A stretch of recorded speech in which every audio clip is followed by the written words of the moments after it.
I've seen porn where people get forced to do many things in places like this. I knew CrossFit was some sexual shit. I knew it. It's cool. It's bringing back, like, I did a little bit of mushrooms today, and this place is like, it's triggering me, because, like, I'm a former fat guy. I've lost 100 pounds over the last 4 years. Thank you. Thank you. I did it because I was on mushrooms at that time, and I was thinking about the multiverse, right? And I was like, yo, what if a better me shows up and fucks my girl, right? So what's the solution to that? It's to be the best me that I can be. So if that portal opens, I get to fuck their girls. You know what I'm saying? I didn't want to have sex, right? So that's why I did that. But people ask me all the time, they're like, yo, what's the secret to losing like 100 pounds? And I'm like, there's no secret. You just gotta work hard, you know? Takes time, takes patience. Just gotta put in the work, stick to a diet, stick to your routine. And they're like, sick. But like, yo, what's the secret? Right? Like, they think I'm lying. And there is a secret, there is, but it's expensive. It is. What you do is you buy as much cocaine as you can afford. Right? And you do that every day, as much as you can. It eliminates the munchies. But when you do get the munchies, you eat magic mushrooms. Alright? And that combination, at some point you're gonna ask yourself, why am I this way? It'll happen. And when you sober up, you'll either do one of two things. You will either lose the weight or you will kill yourself. But either way, there'll be less of you. I promise. I'm sorry. I'm Canadian. I just moved here from Canada. Thank you. Hey, I get it. It's been 4 months. Coming on 5 months. It's been interesting. Yeah, it's been an interesting time. I'm suffering through culture shock, firstly. Everything here costs American dollars. Did you know that? It's so expensive, bro. And like, we've all heard the jokes, no matter where you live in the world, you've all heard the jokes. California, lots of Mexican people. Yeah, right? We've all heard it, no matter where you are in the world. But till you see it, you're like, holy fuck, there's a lot of Mexican people here. It's almost as if they were here the whole time.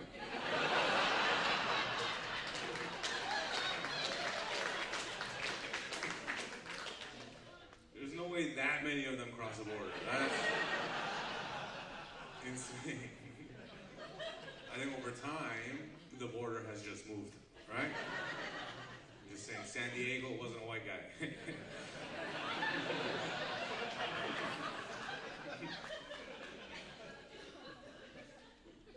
But it's cool, because when I first came out here, I started touring with a Mexican comic, and I was around a lot of Mexican people and comedians, and everyone thought I was Mexican. I'm Indian, by the way. But they would come up to me and they'd be like, "Vatos locos, how do you say hello?" You know?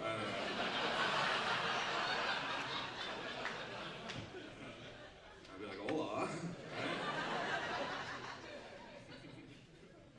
It's interesting because, like, you know, I'm not Mexican, but I look it. Because out here, you guys call brown people, the Mexican people are the brown people. But in Canada, Indian people are the brown people. Yeah, so it's like, it's true about Mexicans. They do take people's jobs, those bastards. I'm the Indian guy. Brown guy, you know what I'm saying. Alright. But it's like, I'm going through culture shock, because like on my first day here, I had a conversation. I was standing outside a comedy club, and I was talking to this guy, and the first thing he asked me was, "Yo, what kind of brown are you?" And that's a totally appropriate question. My friend I was with got offended on my behalf, and I was like, "You don't need to get offended on my behalf, because it's the same thing as when you drive by a house with a pride flag. You never wonder what kind of gay lives in there, you know? It could be any of them, you know? Told him I was Indian, and I asked him, I was like, yo, what kind of black are you, bro? Right? Because in Canada, that's a very valid question. They will tell you exactly what kind of black they are. This guy looked at me and went, I'm from Michigan? I was like, brother, you should not be from Michigan. It snows there.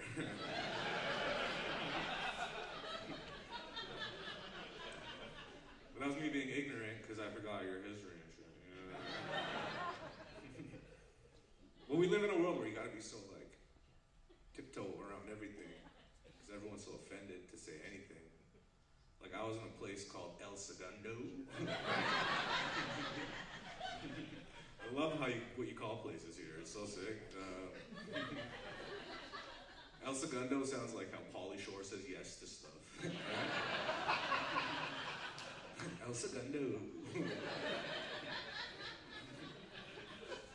But anyways, I was in El Segundo, and a guy after a show told me, because I did the whole, I'm Indian, and then I'm not Mexican, and then he's like, it's true. You got a very Muslim face, as I said. I responded very poorly. I was like, fuck you, bro. You got a very Christian neck.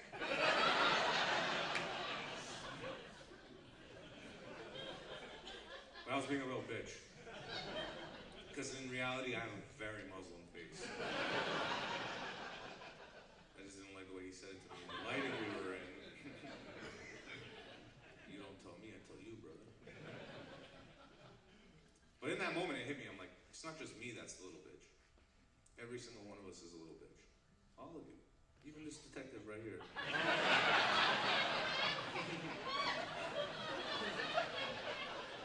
Yeah, she's a detective, but she's a little bitch inside, alright? We all are.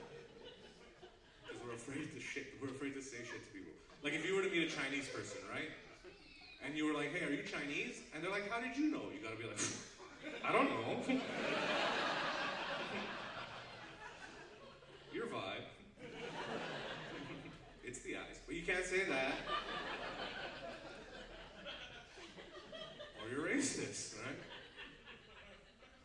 It's interesting. It was interesting moving here just before Trump won. I got to watch America unfold from the inside. Everyone was in a panic. And I come into this with no horse in the race. For me, it's fun. And I'm gonna be honest with you, I grew up a fan of Donald Trump, all right? I grew up watching The Apprentice. I grew up watching WWF, all right? I was like, this guy, cool old guy, all right?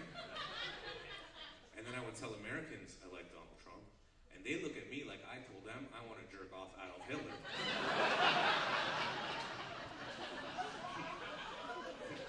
It's not a good vibe, all right? I'm not American. I have no words in the race. I'm just like, I like the way he dances, He's a silly orange man, If he wasn't president, he'd still have 1 million followers on TikTok. Do you understand what I'm saying? It's fucking, I don't know. And I get my news from memes, right? I don't know how you guys get your news, but mine comes from the memes. And I don't know what's true or not. Depends on the quality of the meme. And when Trump won, the memes were coming out, right? And some of them were like, yo, women are saying they're gonna stop having sex with men. And I was like, yo, no way. Right? Trump did that? Crazy. And then the next thing I see is Whoopi Goldberg was one of the women that said she was gonna stop having sex with men. That took me for a little loop. I didn't know Whoopi Goldberg still had sex, first of all. It's like finding out your grandmother fucks. Kind of like you. But also, you know what I would say if Whoopi Goldberg told me she didn't want to have sex with me? I'd be like, Whoopi! But to be fair, I'd probably say that if she jerked me off too. Whoopi! And if you sit on her, she'll fart. It's a little Whoopi cushion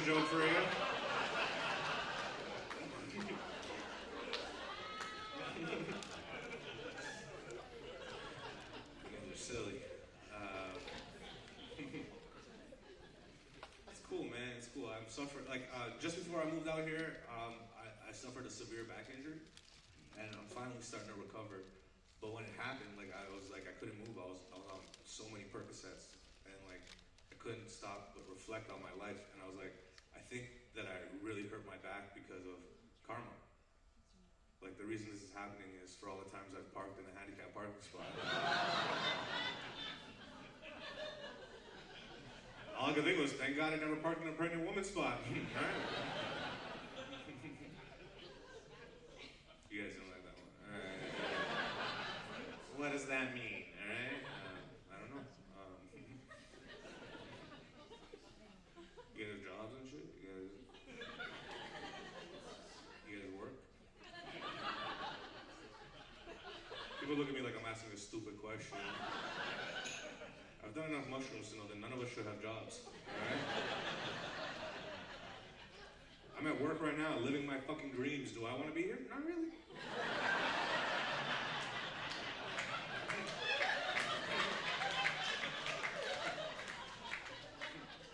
But I'm here. I show up, I leave my feelings at the door, and I provide exemplary customer service. This work. It sucks. We gotta do it. It sucks that people have to do it. I used to work in an office, and I spent 90% of my time faking taking a shit.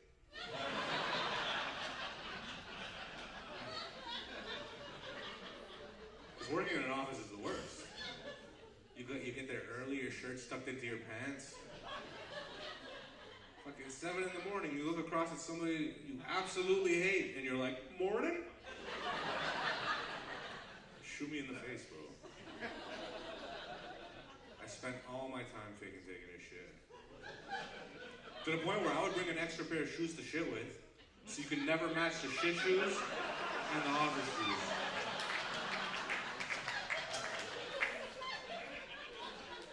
People would come in there like, who is that? I was like Batman, bro. Every day I would come to work with a duffel bag. And people are like, yo, are you working out before work? I'm like, yeah, no big deal. It really is just my shit shoes.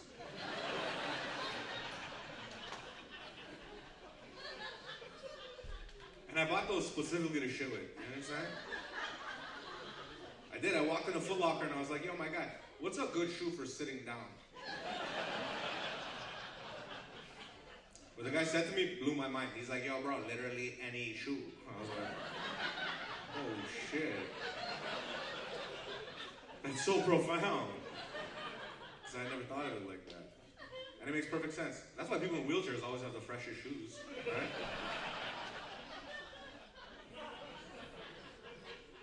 Putting brand new shoes on a guy in a wheelchair is like taking a toy and putting it in a glass case. It's protected forever, bro. Be honest, you ever seen a guy in a wheelchair with dirty shoes? No, because it's fucking suspicious.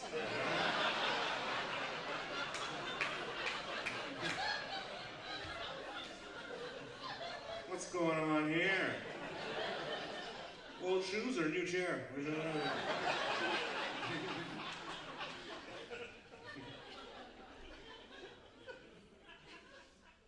Man, one of the things I miss most about home, and I can't wait to start doing here, is I love to camp. I love camping. And people look at me weird because I'm an Indian guy, and I tell people I love to camp, and they're like, why are you here? Right? That's, you don't go here. That's the energy I get when I camp. Because the only other people are camping are white people, right?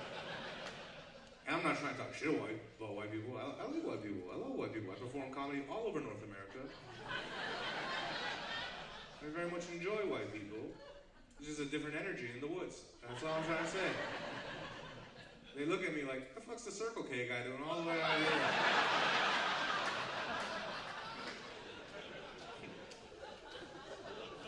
It's bad energy, bro.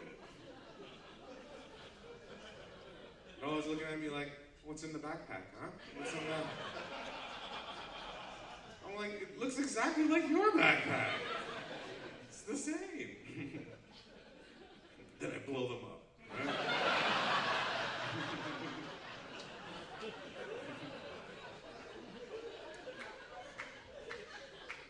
My favorite thing about camping is like I said, I like to do like psychedelics. I like to smoke weed, right? So like I'm usually the last guy up, right? Just fucking staring at the moon and shit, all right?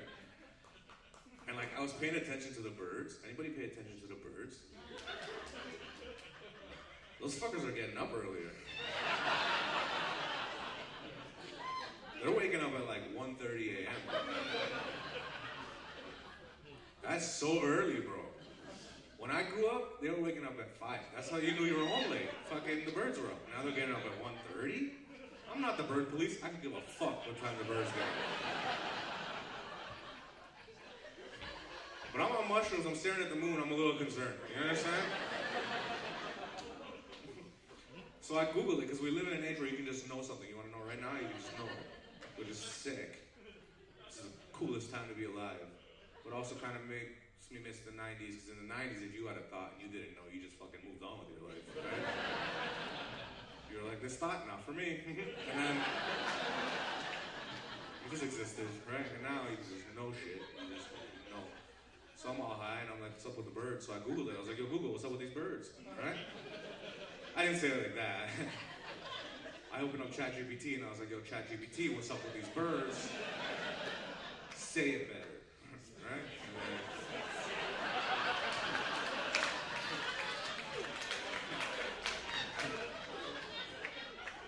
And I copied that and I pasted it into Google.